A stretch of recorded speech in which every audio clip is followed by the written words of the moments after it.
Welcome to Brainbox, a podcast for your noggin.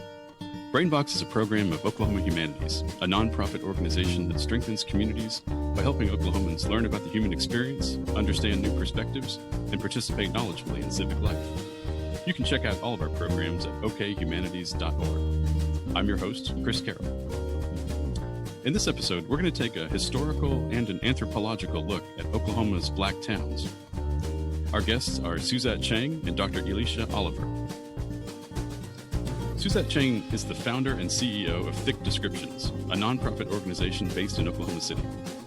Thick Descriptions provides educational resources to help communities better understand themselves and each other. Through partnerships with educational institutions and community organizations, they support existing efforts and initiate new projects to teach the skills necessary to build healthier and more sustainable communities. Suzette is also the executive director of the Guthrie Public Library, and she's a board member of Oklahoma Humanities. Suzette earned her M.A. in Anthropology from the University of Oklahoma.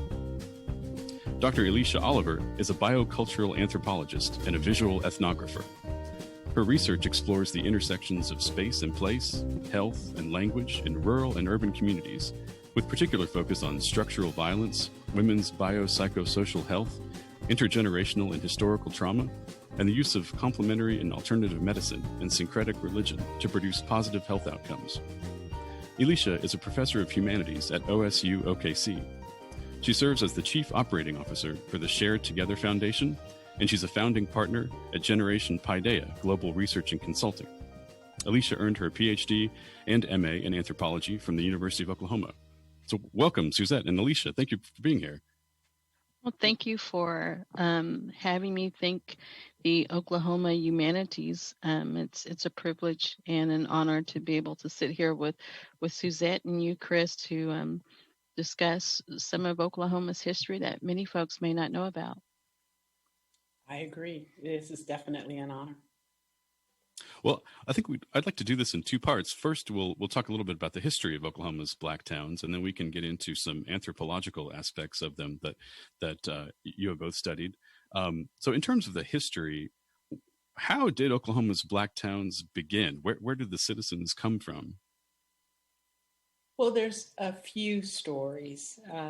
Most suggest that many African Americans came from southern states, be it Southeast, like Florida, Louisiana, Texas.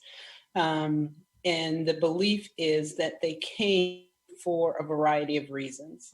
One being that they wanted to be self-sustaining, two be that they were recently freed, so no longer slaves, and they were no longer welcomed in that space. So if you can have a visual of literally it's Tuesday and you have a slave master, and Wednesday you are free, and Thursday your slave master is probably not going to be too happy that you're no longer his or her property. And so that's going to create some tension. Although many African Americans did stay in the lower parts, the southern parts of the United States, many left because it just was not a safe space to be in. Exactly. And just to piggyback on what Suzette was saying, just and some of my research in looking at some documents about this migration or this land run, thinking how they have termed it the antebellum South. And what was surprising to me when I first began to look at this movement of Blacks into Oklahoma, the African Americans into Oklahoma, thinking that there were some Black towns that were established from where they were moving from, thinking of Florida, thinking about Zora Neale Hurston, who is well known in both anthropology, although she didn't really get her fair share of credit in anthropology, but especially in English and literature, thinking about the towns in Florida, the Black towns there, and thinking about there was still this movement into Oklahoma. And so to me, that was surprising. And looking at the term, the antebellum South, and the language and the meanings associated with that, and thinking that, as Suzette said, that many times these were freed people, recently had received their freedom, and Many wanted to get away from that slave master, especially if they knew that, they were going to end up working kind of like an indentured servant, so to speak. And it's really not a type of freedom. So they were trying to come to Oklahoma in search of, that freedom, that prosperity, these narratives that were in papers and, things that were passed along the way. So one of the things that was really unique is this migration, because you look at the South, you look at some of these places historically where there are townships that were started, and you think these folks were not staying, where they lived. They were moving. Mm-hmm. Mm-hmm. So were there some kind of unique conditions in the Indian Territory at the time that made it sort of a friendlier place for Black citizens to settle? Mm-hmm. So it is known that many American Indian tribes had slaves. However, their understanding of slaves versus the relationship between European Americans and African Americans are very different. The way that I choose to look at it is it was slave on paper, but not in relationship. They developed families. There was a true understanding that we will treat each other as human beings. There was not this I own you type of mentality. And this is a collective understanding. So for me, using the word slave ownership for American Indians is problematic, because most of us, when you use the word slave, it's automatically assumed that there is ownership. And typically that was not the case. Another thing that I wanted to add, Chris, that to your previous question, African Americans were encouraged to come to Oklahoma because many assumed that they would just die off. Yeah. That's it. Right. But thinking about this type of encouragement, this beckoning, and it just wasn't, from African American individuals that were saying, "Hey, come here. This is going to be a land of plenty." Right. This is going to be great, because when you look at some of the historical documents, those that were not African American, those that were not American Indian, they were thinking, one or two things are going to happen. They're going to, and then the listening audience can't see me doing my air quotes, but they're going to behave badly, right, so to speak, right? They're going to misbehave and they'll self-destruct, or they're just not going to be able to tough it out here, because they're going to be right. Because Oklahoma was not a state then. It was just a lot of land. Exactly. Exactly. Nothing. So but that was one of the draws, right, exactly. for coming here. That was one of the draws in saying, hey, you have this expansive land. It's fertile ground for growing. This is, you can be free without a lot of interruptions from those that want to oppress you or discriminate against you or treat you badly. This is your land of plenty, right? And it's fertile land. You can be prosperous. You can take care of your family, and all as well, because again, you had all of this land, right? And so that was one of the narratives. But then you have the other folks that are thinking, they'll get here and we're not going to worry about it because, hey, they've been taken care of, so to speak, right? When you think about the ways in which individuals would look at slaves, they would kind of infantilize them a little bit and think they're very childlike, right? So thinking, oh, they're going to have to be on their own, so they're not going to last. Once the towns were established, were they fairly isolated, or did they interact with Native American communities or other Black towns? There was this very strong connection. Yeah. And, a lot of the work that I do is in western and northwest Oklahoma. And so I do see that there was some isolation. There were these, moments of isolation. However, they were interacting, like, for example, in this western part of Oklahoma where I'm at now, and in the El Reno, Clinton, Weatherford, Watanga area, those little communities there that are deep within what we would call the tribal district of the Cheyenne Arapaho, there was a lot of interaction. And you see that, and people, they like to clump the Cheyenne and Arapaho together. They're not one tribe, they're two distinct tribes, right? But you see all of this interaction with a lot of the Arapahos, with these all Black communities and towns where they were, you know, sharing produce, or they were teaching, about the land, and so to speak. And you see that within some of the Cheyenne communities too. And if you look at things historically, and in this part of Oklahoma, in this tribal district, which I'm sure it was not uncommon for other areas, um, folks that did have these structures, it wouldn't be uncommon for an American Indian just to walk in because, you were one relation, so to speak, right? You were all of the same kinship, and so there was this interaction between tribes, and you see that there's an interaction between other little communities, other African American communities, especially in this part of Oklahoma, because they were relying upon one another. They were maybe they came from a different part of this antebellum South, and they had a different skill set. And so there was a system of bartering and those type of things. And so with my research that focuses more in Ofuskee County, the Boley specifically, it's very interesting because there is a lot of interconnection. It relates to African American and American Indian communities.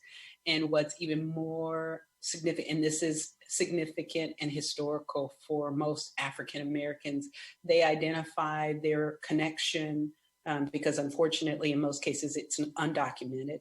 They identify their connection to American Indians by their hair, their skin color, because that suggests that there is something. I'm using the air quotes. There's something else going on outside of me being completely or 100% African American or 100%.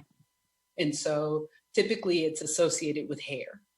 My hair is this way because my great grandmother is American Indian, and so that is a very strong marker for most African American communities. It's more so here in Oklahoma. I have not seen this, and Dr. Oliver, let me know if you have. I haven't seen it where there are pretty much any African Americans in Oklahoma that do not identify with some level of some blood quantum of having American Indian. Right. And I agree. When I am talking to individuals, even though they may not check the box on a census form, that narrative comes up. And, when I dig a little bit deeper and the anthropologist in me comes out and wants to know, hey, why, you're identifying or you have a strong relationship with the American Indian tradition, but you don't necessarily identify it with on these legal government documents, and why is that? And Suzette, you brought up this really interesting thing. You're talking about the blood quantum, right? Because not many American tribes will, I guess, identify you as a member of the tribe if there's not a certain blood quantum. And that's a controversial topic that we see in the news. It's just one of those things. And so the African Americans that I do talk to, they're like, well, yes, we and depending on who you talk to, they said, yeah, we have Indian blood. Or, my great grandmother, she was this person and she was related to this person. And so they're able to trace that lineage. But because of the one drop rule, they're not able to have membership in certain tribes. And I know that there is legislature with many of the American Indian governments that I'm familiar with where they're trying to change that. Right, because they're thinking, well, these folks were here, and there was this interaction. I mean, you just can't, you really can't get away from that. There was not only interactions, which is really fascinating among the American Indians, but among poor whites that were here too. And so you see this before, the infamous Jim Crow laws, because you'll hear that, there were poor whites that were living alongside many of these Black folks in these communities, and their kids were going to the same little school teacher who was an African American woman, right? And they were working together before these laws came into play. So you see this, something that many of the history books don't always touch on, is that there was this interaction that was taking place, and it was across this racial, the social construct of race, right? Across cultures, across ethnicities, there was this interaction of people. And so that's something that is often overlooked in many of the history books by many folks for a number of reasons. Suzette, you mentioned hair. Are there some distinctive ways that citizens used different hairstyles to create their identities or mark their identities? Most definitely. And it ties in a lot of what Dr. Oliver said of the one drop rule and a variety of other things. So in all transparency, we live in a visual society, be it present, past, and I suspect future as well. And so how you look, racial, ethnic group you were positioned in addition to that, is the texture and the styling of your hair, which was more of an issue for women, in my opinion, than it is for men. And so for women who have, and I'm going to do the air quotes again, the good hair, which is typically a mixture of ethnicities. So you may have an African American who has heritage from American Indian, or maybe even European American. And so the texture of their hair typically is going to change. It will not be as coarse, for example, as mine. It might be a little bit more towards yours, Chris, but maybe with darker or brown. And so that suggests that because you had good hair, that you had more social capital, a stronger social capital. Looks like me, that has typical, air quotes, typical African-American hair.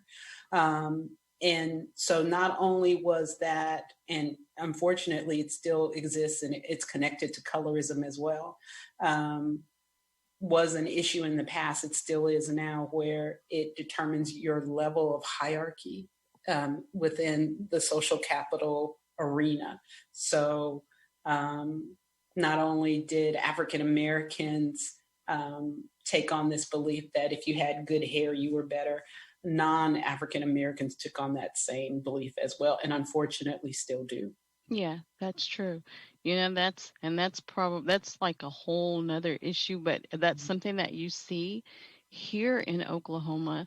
And, thinking about, Chris, you asked Suzette about hair, and Suzette talked about some of these genetic markers that probably could identify, well, these things that, as Suzette says, were very visual. These things that may say, well, one of the things that I would hear is, what do you mix with? Exactly. What is mixed, right? And or so, what but what they're really asking is, your hair doesn't look like someone of African descent. So you obviously, as Suzette did with the air quotes, you have good hair. But to expand that a little bit further, and you talk about this interaction and this intermingling of cultures, of people, you can look at some of the adornments, the hair adornments and the braiding styles between African American communities and American Indian communities, and you can see some of the similarities there. And so that there was this maybe trading of cultures, or this idea, which kind of gets into geography and a whole nother lesson about, the Bering Strait and PNG and all of these other things, that we come from this one group of folks. And so that's why these similarities are there. But you can see that in some of the braiding styles, right? Yeah. You can see that today with what they would call a French braid, right? Yeah. And it's used by African Americans. And you can see the braiding of of the shells, a similarity in the conch shell, or different things, or ribbons too, that have symbolic meaning for certain things. And so you see that, there's more going on than meets the eye. Right. And typically all of this was solidified through conversations and communal understandings of what they meant. Typically, this was not documented on a birth certificate. This was not, again, back to what Dr. Oliver said, if you appear to be African, if your parent, specifically your mother, was African American, one drop rule, you're African American. However, you take on another identity, if not multiple identities, based on your biology. Something you have no control over would determine. So, for example, most African American children, many are born very fair skinned, very, very fair skinned. And so it suggests that there might be another ethnicity that has come up. And by the time they're 6 months old, 2 years old, they have, and most human beings do, they've taken on different, different, different everything from hair to color, and literally can shift from being African American to being mulatto to passing to, and I know we don't use those terms anymore, but those were very prevalent during this time. To be able to was a big deal.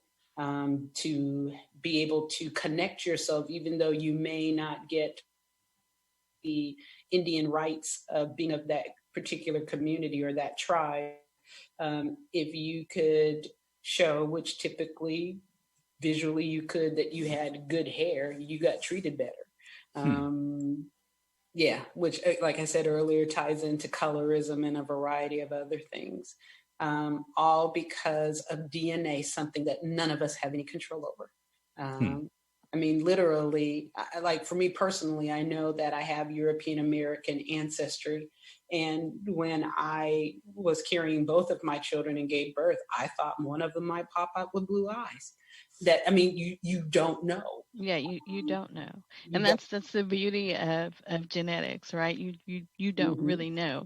And but when you think about, when you place this dialogue, this discourse in Oklahoma, and you think about Oklahoma as, for lack of a better word, a melting pot, right? Because if you look at it historically, there were folks from all over here. You think about,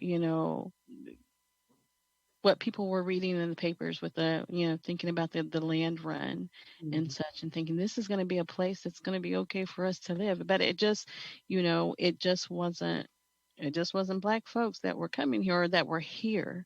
There were other people here. And so you think about Oklahoma as this melting pot, which may not look like a melting pot today, but it that's how it started out, right? And it started out as it's going to be an all Black state, because thinking that at one point in time there were projections that there would be more Black people or African Americans. And I use those interchangeably because some folks like African American, some folks like Black. It just depends on the generation in which you were born in. And so, but thinking about that it was projected that there would be more folks of African American descent than it would be of any other ethnic group, right? And this was the projection. And I think this is one of the reasons why they said Oklahoma is going to be this Black state. And we can see that. Right. McCabe, who was like, hey, and that's a whole nother story when you start to look at him, and you know that he may be advocating for the people, and thinking about this is going to be a good place for people to settle, to have a family, to do all of these other things. But there's just so many stories there when you start to really dissect everything, and you're looking at everything holistically, and then thinking about all of the individuals that make up Oklahoma and in their roles in Oklahoma, and you compare that historically with contemporary times, and it's a very different picture.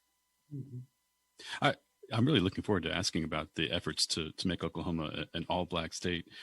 Before we get to that point, could I ask, did the land run in 1889 affect the development of black towns? I think so. And the reason why I say yes, because African Americans were here before the land run, for a variety of reasons, like what we've talked about before. And there is documentation that supports that once the land run happened, that many African Americans were pushed away. So pushed to the, I won't say the outskirts, but further in further directions, different directions of Oklahoma.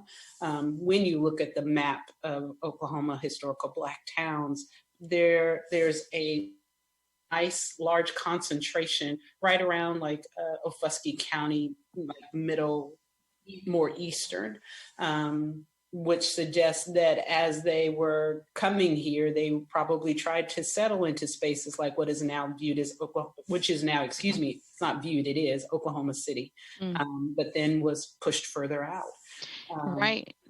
And you do see that, you know, there you can kind of trace some of that through what little bit of history we have of these towns, and know that, you know, initially with this land run and thinking, you know, it's this land that's very fertile. It's going to be a land that's going to be beneficial for yourself, your family, prosperity.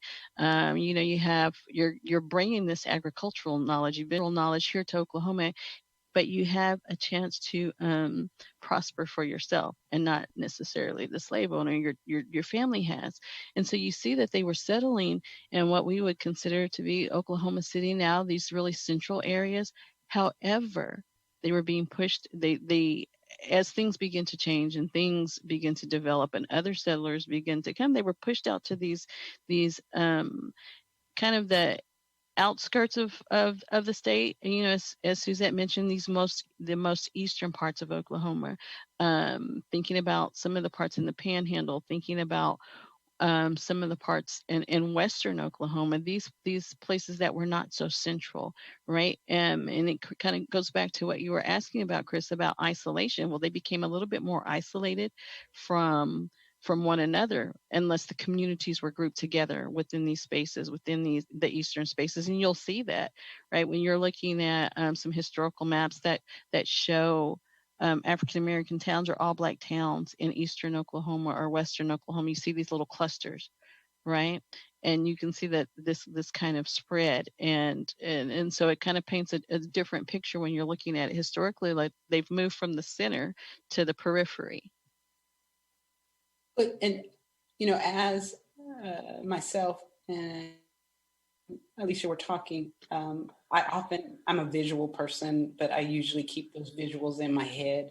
And I just now I'm reminded of thinking, I'm confident there are times, unfortunately it's not documented, but I'm confident there are times where there were African Americans that had settled or building a home or homes, and then when the land run came, were pushed. So if you pushed out, so if you can imagine, literally, you have built a house, you have built a farm, you have started a garden, you are figuring ways to educate your children, you are a husband and wife, and you have a couple of neighbors, and you are slowly but surely creating a space, because again, there was nothing here. It was just dirt. There's no plumbing, no electricity, no nothing. And you do that, and then someone else says, well, this is mine, and I can claim it because they just announced the land run, and it's mine, which gives a whole different understanding of the boomer sooner narrative. Mm-hmm. Gives a completely different perspective. And I don't think that my thoughts are too far-fetched, because this was still a time where slavery was just legally coming to an end, where African Americans were still not viewed as humans. Right. They were viewed as property. And so here I am, an African American with my husband and my children, and we're trying to build something. And just because of the color of my skin, a European American can say, you got to go. Mm-hmm. And I have no law to support me staying. It's either I stay and potentially die, or I move on. Right, because again, it goes back to, I mean, we can't even say it wasn't that far much history from them because they're just out of slavery, right? But they are familiar with knowing what being disobedient, and I'm using my air quotes, knowing their place. That's right. Knowing their place, right? And so they're just looking for a place where they can raise their family, because many of us that are familiar with slavery, with the institution of slavery, the constructs of slavery, we know that one of the ways in which to control a person was to separate the family, right? To break down that family unit. And so you have a group of folks that have come to Oklahoma to try to rebuild, to reinstitute that that social union between a man and a woman, or a family union, right? And to have that threatened, and you just came out of bondage, so to speak, to have that threatened, of course you're going to move, because you're just seeking you're seeking peace. You want a place to just kind of exhale, right? And speaking with some of the folks that are descendants, or what I call descendant communities, they talk about that. I'm thinking, well, how did you all? And that's my question. And I was sharing with Chris that I identify as a Texas girl with Oklahoma roots. My family's from Oklahoma, was born in Oklahoma. But one of the questions that I always ask people, how did you get here to Oklahoma? Right? I'm like, that's a fascinating question. What brought you here?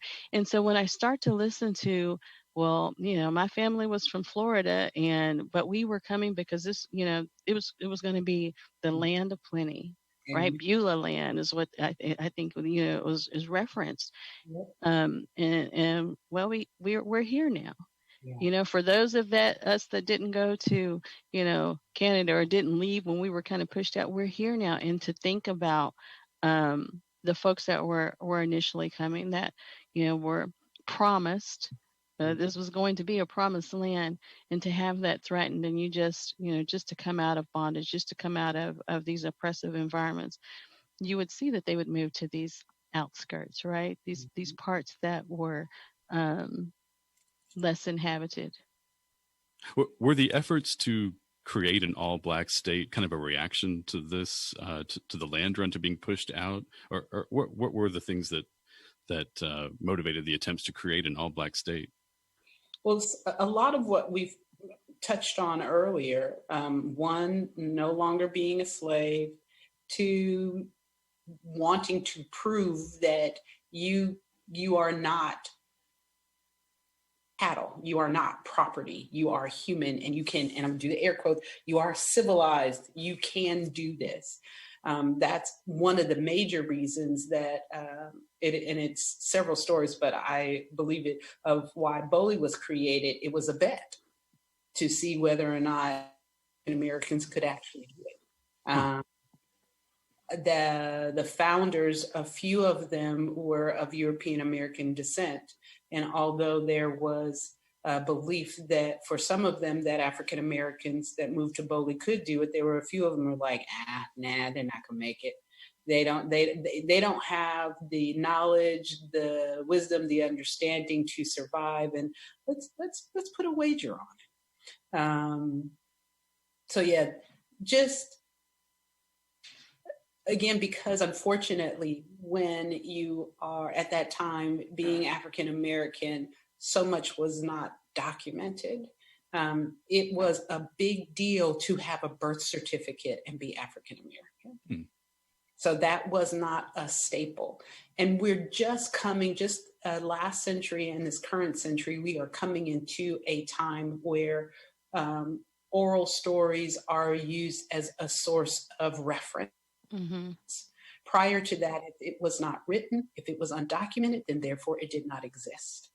And so you have so many stories by people from Boley and just about every historical Black town here in Oklahoma that speaks of Boley being a bet. They just didn't believe that it could happen. So, yeah. Yeah, and this is, I think, there are multiple stories, and to me, this is where it really gets interesting. It's all very interesting, thinking about what's present in historical documents and what's has been erased or just omitted. But this is where it gets interesting to me personally, because you hear all these different narratives about why Oklahoma was going to be the Black Mecca, this all Black state. And my opinion, and it's solely my opinion, and it requires some more research and just really digging deep, that it was really political, right? When you think about Edward McCabe and you think about his life history and his trajectory, and think about the reasons why he came to Oklahoma, there's all of these stories. Of course, we didn't live during that time, so we're only piecing information together.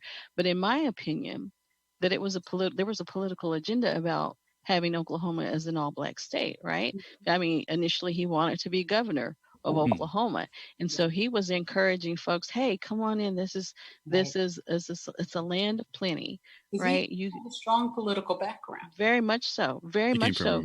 He came from Kansas and was an elected official in Kansas. Is that right? Yes. He spent some time in D.C. And so, he was trying to be appointed governor here, and that didn't work out for him. And he moved to Oklahoma anyway. And he was like, okay, well, you bring folks in, and they're the majority, right? And we have all of this voting power, which then that becomes problematic when you start to think about the Jim Crow laws. But so for me, and when I'm thinking about it, I'm thinking, well, there was another agenda. Yes, it was supposed to be the promised land, and people could have a certain amount of freedom, right? They could feel like they're comfortable and not be in danger or threat of being enslaved or in bondage again. But to me, there was more to it, right? And so this is a part of the narrative that we don't hear as much about, is the political aspects of what was the political agenda of Edward McCabe. And that's where it gets really interesting for me.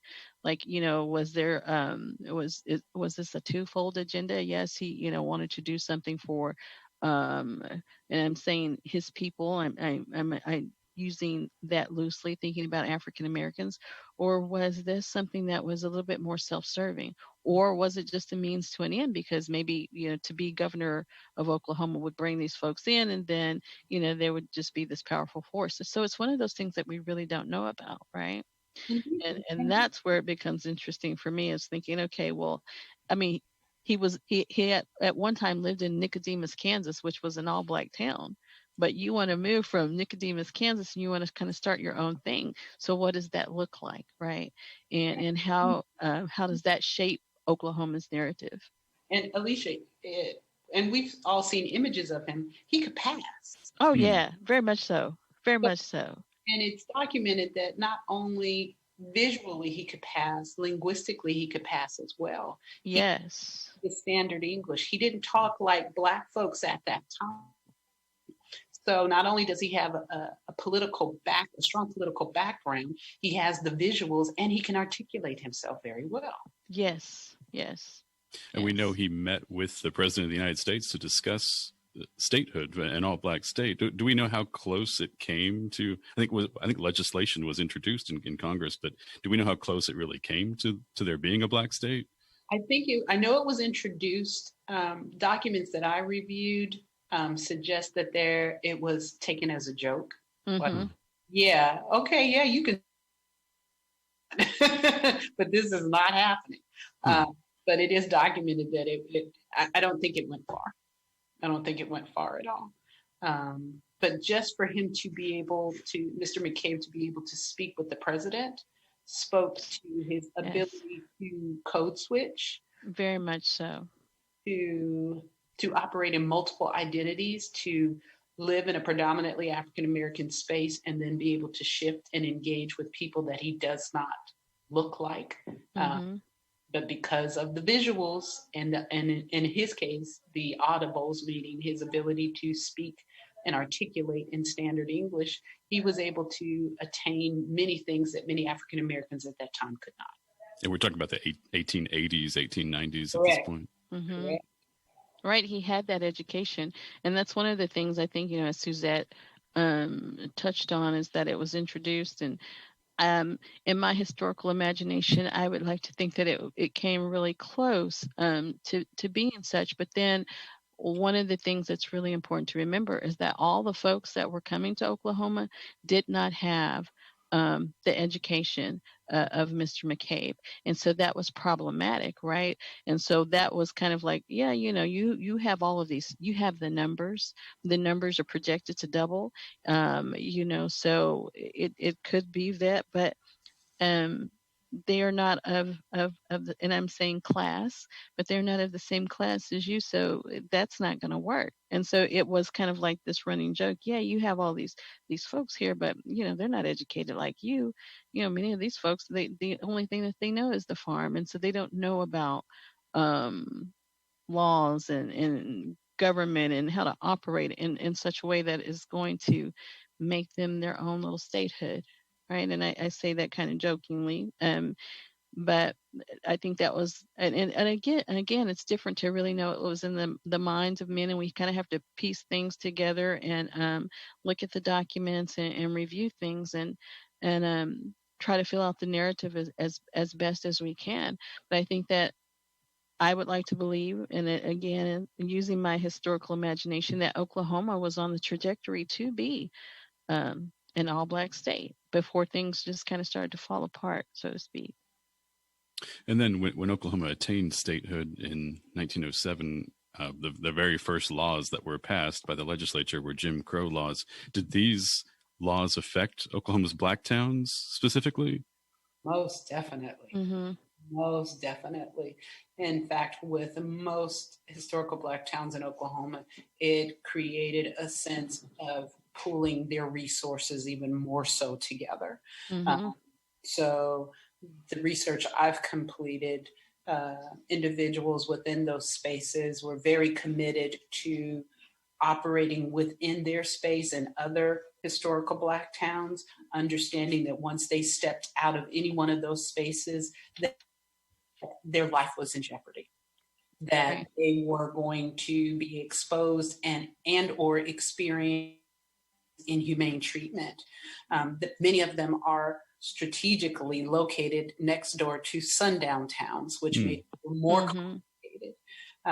So this sense of when there was a sense of we will create our own and we will do this with pride because we can be self-sustaining because we can, it became more restricted of how far geographically, how far that self-sustainment can be created and maintained, because although we've left slavery, we've left Jim Crow, it's now here. Mm-hmm.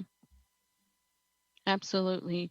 And, we see that, as I've mentioned in looking at some of the documents in this part of Oklahoma where I situate my research, that these folks that were coming to Oklahoma, this land run, this promise, not only for African Americans of prosperity and growth and freedom, economic freedom, social freedom, all of these different types of freedom. You had, again, this interaction of folks.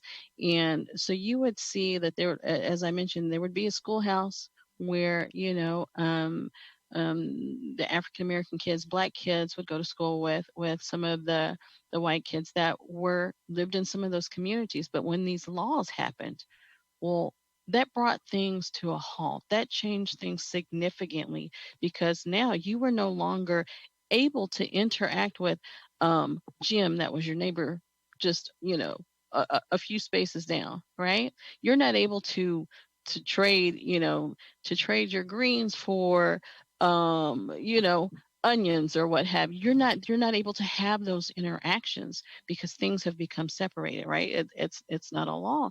And then thinking again, about the rail system in Oklahoma and how things were moving back and forth, and you're not able to move as freely as you once were, because now it's outlawed. And so no, you're no longer the property of someone else, but you're still the property of the state, right? And so that's one of the things that we see, that things became very tumultuous for folks in these all Black towns, especially if they were not able to interact with some of the people that they were doing business with, right? Because many of these towns, they had their own grocery stores, they had just a whole plethora of things that people would come and they would buy things, but you couldn't do that any longer, right? You had to shop with your own, so to speak.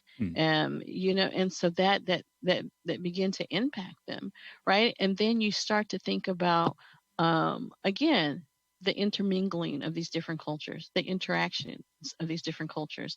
And now, you have to deal with miscegenation rules and laws. And so everything becomes problematic, right? I talked about the politics and thinking that everyone that came to Oklahoma didn't have the same education level, right? And so in order to vote, or to be able to vote, you had to be able to read and you had to be able to write. And some folks didn't come with those skills. And so things became very problematic. And if you were depending on interactions with other folks outside your cultural group, that came to a halt, and it came to a halt quickly, or else there would be consequences, not only for you, but for those people that you were interacting with. And so if you were not in an all Black town that was in close proximity to another all Black town, then you were probably not going to survive. And we see that, right? We see that with many of these all Black towns that were kind of on the outskirts. Maybe they were isolated from another all Black town. The town began to, fold in on itself. It became very hard for people to survive. Were there instances of racial violence directed toward citizens of Black towns, kind of even independent of the 1921 Tulsa Race Massacre? Oh, yeah. I often think of, to our knowledge, the first African-American woman that was lynched in Oklahoma. And her lynching was due to alleged accusations against her husband, that there was some stealing of something that he either stole or something, like made the decision to go and see about her husband. Not only was she lynched, their child was lynched, and there is discussion that there was a young child at that time that was witness to it. This was the 1911 case outside of Okemah, is that right? That's the one.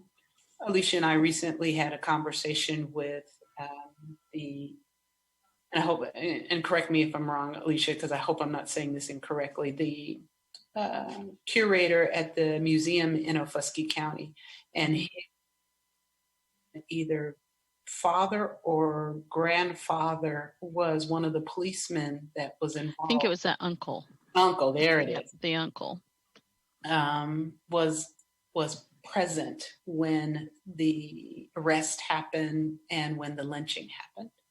And so in the spirit of ensuring that history is documented from every perspective, obviously we have images of her body hanging from a bridge. Mm-hmm. I'm looking forward to having conversations with him of the stories he was told growing up of how this was justifiable, why did it happen? He and I have been communicating, so I'm looking forward to having that conversation with him. Because one of the things I'm very committed to, not just personally, but professionally, is ensuring that every aspect of history as it relates to Oklahoma is acknowledged and heard. Historically, Oklahoma has had a one-size-fit-all type of mentality.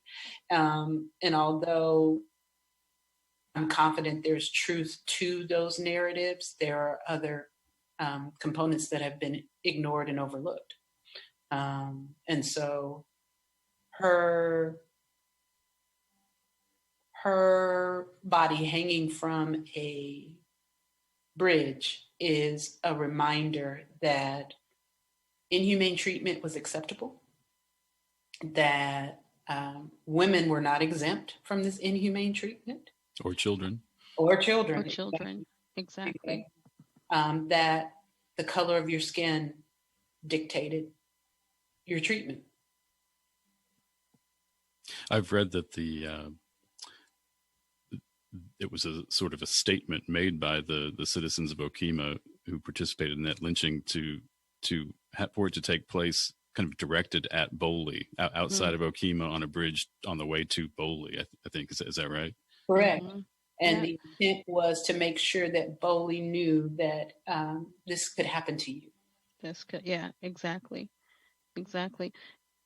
If I could go back just a little bit in thinking, looking at the timeline of the reported violence and thinking about when individuals first came to Oklahoma, in my research, I see that for the most part, right before statehood, there were some tensions, and there were some perceptions of people, but the violence was, at least from my research, it wasn't as overt.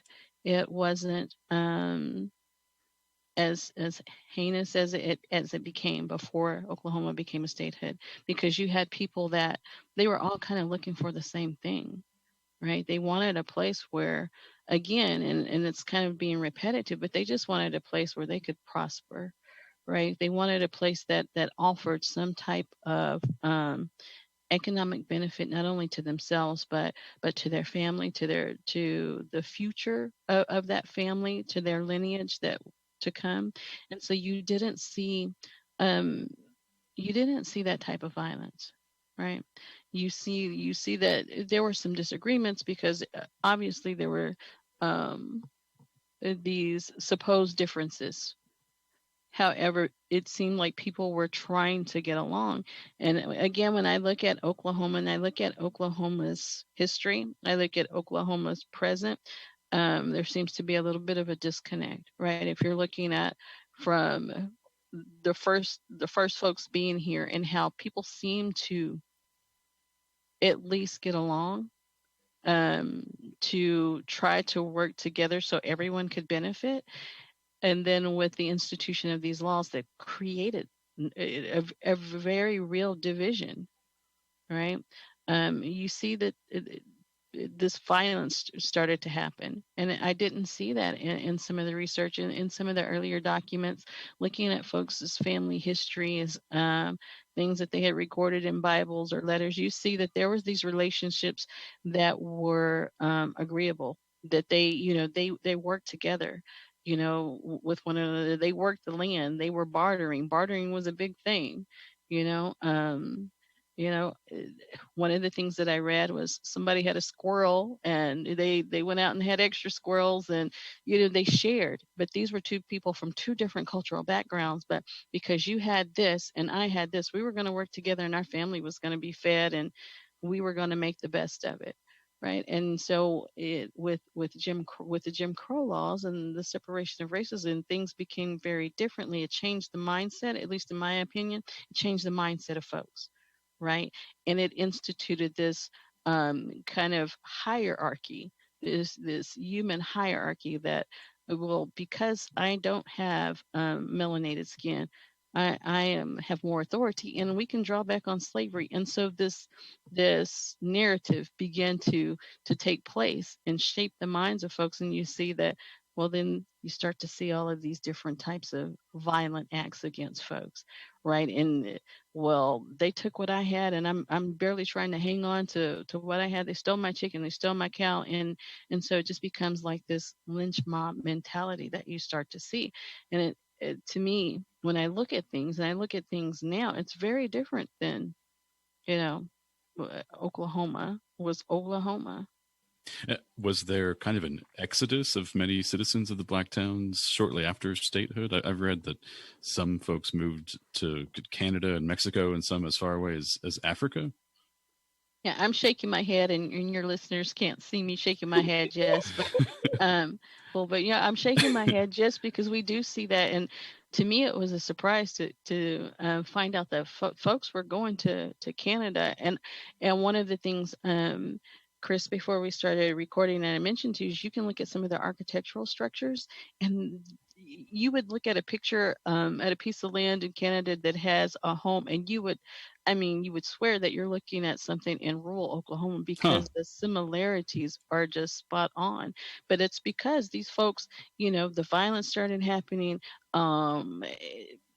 It it wasn't prosperous because they weren't able to trade, they weren't able to sell, they weren't able to use the rail system. And so these things, and they had to go. And so when you see that, and they moved to Canada, and you see that these structures are, they could be one and the same. You're thinking, well, that's really interesting. And you're thinking they were trying to, this didn't work out, but they were trying to find a place that was going to offer a type of freedom for them. And, that's looking at all black towns in Canada and looking at the migration and the movement. That's probably a whole nother episode. But you see that that it happened, and for some folks, it worked out for them. But there were tensions there too. And sorry, go ahead. No, I was just going to say, and some African Americans did go back to the South. Yeah, absolutely. Although it was inhumane and horrible treatment, they knew it. They knew what they could and could not do. This is new territory. Y'all keep coming up with new laws and procedures. I don't know what's going on. I'm going to go back to what I know. And you really see this. I'm thinking about those folks that came from Florida, that returned to Florida because it was familiar, right? And they were familiar with the American Indians, even though they built these relationships here when they came to Oklahoma. It was a different type of relationship when they were in Florida, right? And so you see that and you think, well, why would you return to a place that you came from? But it was because of that familiarity, right? This they had a kind of a fictive kinship with the folks that were there, that and so it was this return. And to me, that's really been fascinating too, because you think, well, you came here, but you're going to go back to that which oppressed you. But right, as Suzette mentioned, it's because they knew what to expect, right? They knew, what to do and what not to do. And this was kind of new territory, and it was new territory. With the passing of laws, things didn't work out. There were a lot of these political agendas, these different agendas, and so they didn't know what to expect. They were out of the safety of home, so to speak. Right. So we've talked about a good deal of the history of Oklahoma's black towns, and I want to talk about some anthropological aspects of them. We've had a lot of humanities scholars on the podcast from humanities fields like history and literature, philosophy, and law, but we've never had anthropologists on the show yet. Before we talk about some specific anthropological aspects of your work studying Oklahoma's black towns, could you give us kind of a definition of anthropology? Sure. So anthropology is the study of humans, natural and social sciences. So when you think about human beings, you understand that we have a past, we speak, we have biology, and we have societies and cultures that we operate in. Anything that you can think of, not just others, but yourself. We talk to people. We may talk to someone in one way when we're at work, and when we're with our friends, we talk a different way. That's linguistics. And that is a real short snapshot of linguistics. You can go a lot further than that. And that's more of a social science within anthropology, the social cultural part of it, how we acknowledge a higher being, how we engage with other people. That is the social and cultural component. Again, the social science. And then you have the natural sciences, and we touched on it earlier, the biology. We all have DNA flowing through us. We have no control of how that operates. It is get together and you shake it up, and here we are. That is again the basics of the biology of it, and then the history, the archaeology. And most people, when you say archaeology, they immediately think of Indiana Jones. Indiana Jones and the Temple of Although Doom. that is a component of it. Yes. Archaeology is basically the study and understanding of history and every aspect you can think of, be it the physical, language, all of it. And so that's, in a nutshell, that's anthropology. It's linguistics, social, cultural, archaeology, and biological. Yeah. And I tell my students, or when people ask me, because people say, well, you're an anthropologist, you dig up bones. And I'm like, well, I'm trained to do that, but that's not exactly it. But I tell my students, it's the study of everything about everything that deals with the human present, the past, and the future, right? And that encompasses things like religion, things like family structure, things, politics. I mean, when you think about it, and I think this is the beauty of anthropology, it is an umbrella for the ways in which we have structured ourselves from the beginning of time, and the ways in which we will structure ourselves in the future, and how we interact in those spaces within those structures, right? Because anthropology, not only, we're talking about Oklahoma, which is, it's a place and a space, and we can get into a long anthropological conversation about the differences between space and place. But, and we're talking about the folks that are here. So when you think about anthropology, and it's a very simplistic definition that I give my students, I said, you think about everything that you do within a day, right? The interactions that you have, the way that you function within certain spaces, your choices, the affiliations that you have with certain political parties, the ways in which you see others, right? That is what, we are scholars of human behavior, right? Those things that that tie us to one another, and because we're all tied to one another. And I know some of my colleagues would disagree, but those things that define humanity, and I'm using humanity loosely, and I know that sometimes I am one of these out of the box anthropologists. Sometimes I call myself a bad anthropologist, because I look at the I look at the ways that folks interact with space and place. That's really kind of my thing. But the ways in which they act in their environments, right? The ways in the interactions they have with animals, right? The environment. There's so much to anthropology that when you're thinking about Oklahoma, that can be the anthropology of Oklahoma. It could be a whole nother field, right? It truly is the study of everything about everything. And I tell people that, and they kind of like, well, that doesn't really help me. It doesn't tell me what you do. And so I said, well, basically, I'm looking at the ways in which we as people, past and present and future, are interacting within our environments, with one another, with the things in our environments, whether that's the way that we drive a car, because that's a type of anthropology, user experience, or being on a Zoom meeting with Chris and Suzette, right? And having Black in Studios do the podcast. So that's all anthropological work taking place in Oklahoma. Yeah, literally, anthropology is everywhere. Yeah.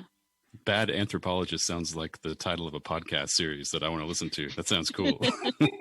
Hey, that could be an idea. Yeah. Oh my goodness. So were there some unique ways that Oklahoma's Black towns structured themselves, if you look at it from an anthropological perspective? Definitely structured themselves strategically, and structured themselves in many cases, unfortunately, in reaction to, because they were dealing with Jim Crow, because they were dealing with a history of slavery. They had to rethink things for purposes to ensure sustainability. Mm-hmm. And their safety. It was just a time where everything that, whenever there was a plan, and that was on a daily basis, that if it involved stepping outside of town, specifically after sundown, it required strategy, it required thought, it required from literally having conversations with their African American sons of, you don't leave town after this time. You must be here by this time. Never traveling alone. Mm-hmm. Just typically things that non-African Americans during that time, and could probably be argued currently, did not have to have those conversations. So everything was strategic due to the color of their skin. And I think, just expanding on that, thinking about when these Black towns were established, I look at it and I think of kind of like the anthropology of hope, right? You're looking at the ways in which they structured themselves on something that was really not tangible, right? You it's kind of like an affect and emotion. They received a call to come to this state, to Oklahoma, a state that has home in its name, to have to build on this thread of hope, right? Mm-hmm. And to me, that's how they were structuring themselves. You see that, like in many of these towns, it's the doctors, they had their own post office, they had all of these things that would make them sustainable because of this element of hope. And so when I look at the ways in which some towns were structured, even some of the existing towns now, because to me, to be honest, when I'm in places like Clearview, I am amazed that there are still folks in Clearview, right, that they haven't left. Oh, and just side note, it's pronounced Clairview. Clairview. I see, and Clairview, and I've been calling, Dr. Nero. Yes. In my conversation, he has not. Maybe it's just his grace. Maybe he says, "This poor girl," but he has not corrected me. But because I've been pronouncing it Clearview, but thinking that they, thinking, well, you guys haven't left, and the anthropologist in me wants to know why, right.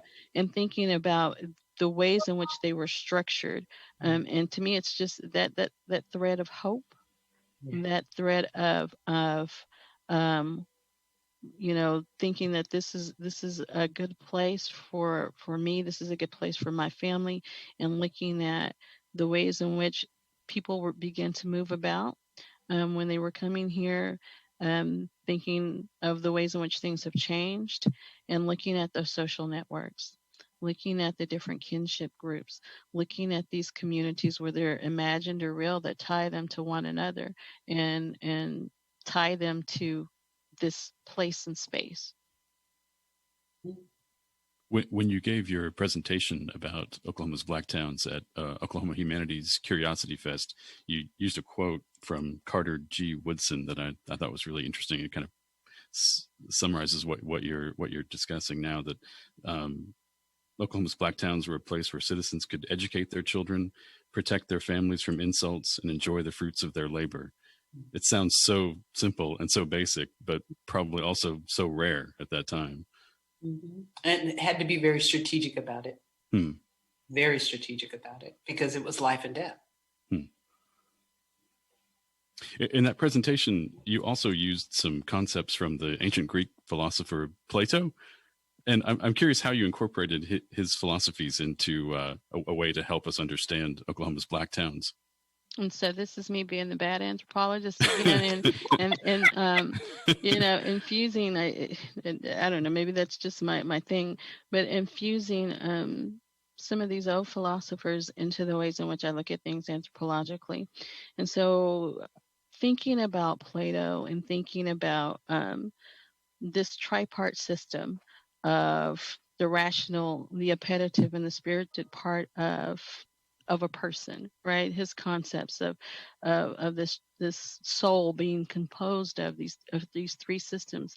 I began to think about community, and his concept was expanded to looking at communities, right? Looking at who are the guardians, who are the producers, who are the soldiers, and thinking about all of these different components, thinking about the ways in which folks interacted with one another to have a functioning community, right? Thinking about what was the rational part of them that brought them to Oklahoma, that maybe led them to stay, the decision making in that. And so I began to layer some of his concepts on looking at the ways in which people interacted with the space, right? Were they acting from the appetitive part, the appetitive, their appetitive nature, the appetitive part of the soul, those things that are considered the appetites of an individual, their desires, right? They had this desire to be prosperous. They had this desire for freedom, and that was economic freedom, that was personal freedom, these different liberties. So that's kind of a desire, right? And that was also kind of the spirited part of them. And so layering those things onto the ways in which not only that they um, organize the community, but the ways in which they interacted within that community, and doing a comparison and contrast type of thing, and thinking, well, I can see that these folks were functioning as the guardians of the land, for a time, right? In the community. They were also producers because this was it was an area where they were able to establish their own stores, where they were able to barter with one another, to interact, to sell goods to people outside of the Black community. So they were these producers, right, that was making this community sustainable. The thing that was probably the weak point of the argument was the soldiers, because truly they were able to protect their home space, that space that belonged to them, to a certain degree, right? But could they really protect the community to make sure that it was sustainable? And so we see that in the all Black towns that are still in existence in Oklahoma, I would say that you see the guardians, producers, and the soldiers, even though things are not probably perfect or ideal as it was initially thought that it would be. But those towns, they're still in operation. They're still sustaining themselves in some way. And then in other places, like Eudora or like Ferguson or some of these other communities, you wonder what has happened. And so I began to just kind of play with these philosophical, I can't get it out. These philosophical elements of Plato, and the ways in which he viewed the individual, and the ways in which the individual acted within the community, and looking at we hear in African American communities, and many communities, I shouldn't just say African American communities, this element of the soul, right? We have soul, and looking at the ways in which that rational part of ourselves, that appetitive part of ourselves, that spirited part of ourselves that leads us into decision making, and the ways in which we function within spaces, looking at that and looking at it in historical context, but then looking at that now, presently, looking at those descendant communities that are no longer in Oklahoma, that maybe are in Canada, or have moved to Mexico, or have gone back to Africa, but still come back from time to time because they still have people here, looking at what was the rationale for those decisions, in bringing in just some of those elements of philosophy. And I could just continue to go on and on. But again, that's me being that, I shouldn't say a bad anthropologist, but that's me being the different anthropologist that likes to infuse some of these philosophical thoughts and arguments into the ways in which we look at things, and make those connections, because we're not just in a bubble. right? We have to, most of my work is cross-disciplinary anyway. And so looking at these things to have a complete picture, to complete the narrative is one of the reasons why I used Plato in just this one segment.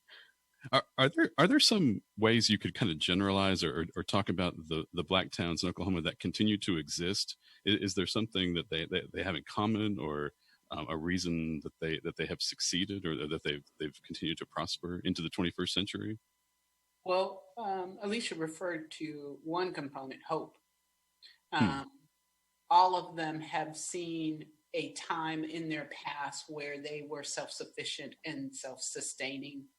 And I think a variety of factors, be it racial influences, most of them are rural communities, and any rural community faces agricultural rural communities. And when the needs of the immediate area, the country, and the world shift, and you don't shift with it, that's a recipe for disaster for any space. But yeah, it's this very rooted commitment of we can go back to the way we were. It may not look that way, but we can do it. And this sense of resilience. Our ancestors have conquered this and that, be it slavery or survived it, and we can do the same. That's the very minimum that we could do. And there's also this sense of pride, a very strong sense of pride of being able to survive as much as has happened. So hope, resilience, and pride. I think, not to dismiss the community networks of those communities that are no longer in existence, those towns that are no longer in existence, but the community ties they're just so strong, right? The social networks, these community relationships are very strong. Now you can see that within any rural community, probably across the United States and outside of the United States, that those folks in rural communities, they really look to help their neighbor. And this is, really prevalent in some of the existing all Black towns and some of the neighborhoods that I'm in that are descendant neighborhoods, which is another topic. Thinking that you have these descendants from these former all Black towns that have taken up residence in certain neighborhoods, and the community structure is just quite remarkable. It's, if someone needs something, then they're going to do all that they can to make sure that the individual gets it, that they all can prosper, that they have all of these different systems of making sure that everyone is okay. And it's just a strong social bond that's prevalent, that I've observed when I'm in these spaces. I was curious, what drew you to study Oklahoma's Black towns in the first place? What's kind of the significance of them for you personally? Well, for me, I'm a native Californian. We don't have historical Black towns. And so to come to a space, and so I moved to Oklahoma almost 20 years ago. And one of the first things that was said to me by African Americans and European Americans is, why don't you live on the Northeast side? And for those of you who don't know, the Northeast side is a predominantly African American community. And my response was, because I like this house that's on the Northwest side. I mean, to me, I didn't realize that what I was saying was offensive, again, because I'm not from here. And over the years, I have learned that there are so many people from Northeast Oklahoma City who have strong links to historical Black towns, from Boley to Clairview to Langston, you name it. And typically during most holidays, the July Memorial Day, that is when you see large communities of African Americans going to home going to a historical or several historical Black towns. And so as I began to meet different people and have a better understanding of Oklahoma histories, I realized that this was something that I had no idea. I mean, I knew about Langston. I knew about Langston University. I did not know of trees as it relates to historical Oklahoma towns.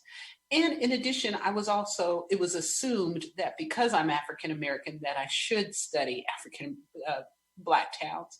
And so there was a little bit of a struggle for that for me, because it's like, well, I get your assumption. However, there may be more to it. And the more I explored it, I realized that although I didn't agree with the implied intent of why I should explore and research historical Black, it's a good fit for me.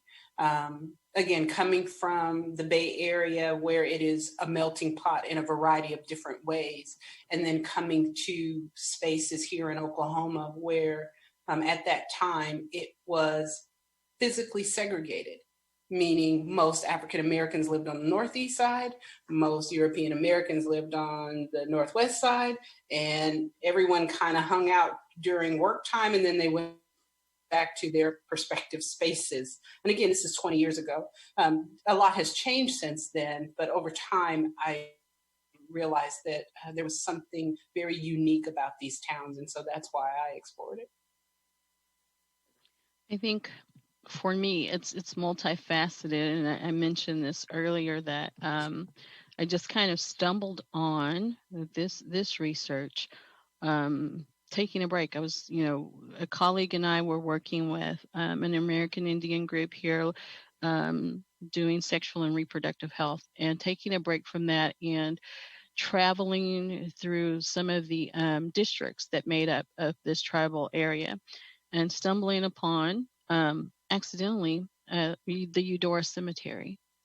And so that, trying to figure out, well, this is kind of odd, because it's no longer, I mean, it belongs to a cattle rancher now, and but thinking that this is just in the middle of, my terms, in the middle of nowhere, right? And then discovering that and trying to find the history and finding out that this was it was an all Black community.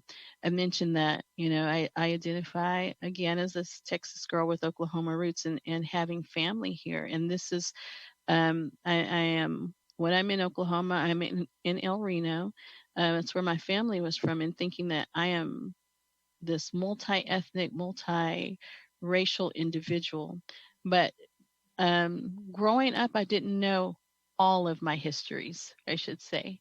And so being able to kind of put things into context and looking at all of the different folks that were here, I've asked my family, well, why did you come to Oklahoma? Because it seems like this would be the last place that you would come, for any kind of freedom, economic freedom or freedom from but listening to their narratives. And so it became a multifaceted adventure for me. It's still an adventure. I have started doing some things, but I became interested in not only looking at spaces and the ways in which individuals were constructing the space, and what it meant for them now, attaching that to what it means for the descendants, and if that means anything at all.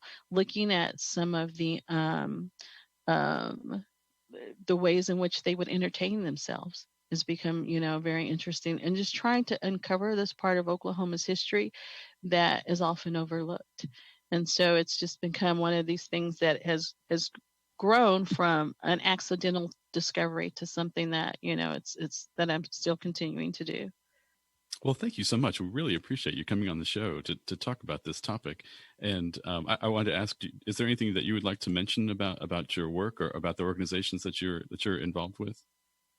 So for me, kind of, I guess, just keeping in the same vein in which we're having this discussion, I am still working on a project. I am a biocultural anthropologist, which means I looked at the biology and the cultural side of things, and I incorporate photography in my work, but have started moving more towards the archaeology side of things, looking at some of these structures, looking at the similarities and the ways in which the materials that are used are the same as the materials used in Canada, and looking at what those spaces meant for those individuals. There's a home that is just a one-room home, and looking at the ways in which is really interesting to me. I mean, I think if you're an anthropologist, I'm speaking for myself, you can be interested in 1,000 different things at one time. And so looking at one of the things that a colleague and I found, it was a jar. And it was a jar that had unidentifiable objects in the jar, and looking at that jar and thinking, what story does this jar tell? Well, then we start to look at religion, because we see traditional African religion all the way in this little small black town in Oklahoma, just from this one jar. And so that's one of the projects that I continue to work on now. And Suzette, would you like to mention the kind of work that you do with thick descriptions? I would love to. So on the operational side, we do a monthly conversation called Elephant in the Room Unboxed, and we talk about these very uncomfortable topics. Typically, Oklahoma politeness is a huge thing. And so in the spirit of being polite, a lot of topics, a lot of history, a lot of situations that have happened are not addressed, are not discussed. And it could be for a variety of reasons, in addition to being polite, not feeling comfortable that you have the knowledge or experience to address it, or maybe if I just put my head in the sand, it'll go away. Mm-hmm. And so we address those particular topics. This month, we're talking about systemic racism with the COVID backdrop. And that is in response to the recent events that happened with Mr. George Floyd. In addition to that project, we do STEAM, and it stands for Science, Technology, Engineering, Anthropology, and Math. And we do that during school breaks to historically overlooked youth to help bridge the learning gap. Unfortunately, Oklahoma is one of the lower performing states as it relates to education. And a lot of that is because of many of our youth, melanated or not, have not received consistent support as it relates to their learning abilities, learning styles, and learning understanding. In addition to that, we do something that's called OKI. It's an acronym that stands for Oklahoma Educators Evolve. And it ties into historical Black towns. So for example, many spaces in metropolitan areas where melanated children or historically overlooked children are the largest population in that space. And most, if not all, of these academic spaces, the teachers are European American. And so although they are well-intended, they lack the knowledge and skills of how to engage these youth in a way that it's sustainable. So that's a project that we're actually working on with a local university. We've applied for a national endowment for the Humanities grant, and so we're looking forward to moving forward with that project. So we're busy. Well, thank you again. We really appreciate you coming on the show, and we'll put some information on our website about some additional information about topics we talked about in the episode and about your organizations. We encourage listeners to comment about what you've heard on the BrainBox podcast. You can leave comments through the Podbean app and the okhumanities.org/BrainBox website, and on social media by using #BrainBoxOK. Please give us a rating, and you can also email comments and ideas for future episodes to us at brainbox@okhumanities.org. Thank you to Blacken Studios. You can find out more about Blacken Studios at blackenstudio.com and on Facebook, Twitter, and Instagram. Our theme music was composed by Jeff Mareva, and this program is funded by Oklahoma Humanities. Any views expressed in the podcast do not necessarily represent those of Oklahoma Humanities. This has been BrainBox, a podcast for your noggin.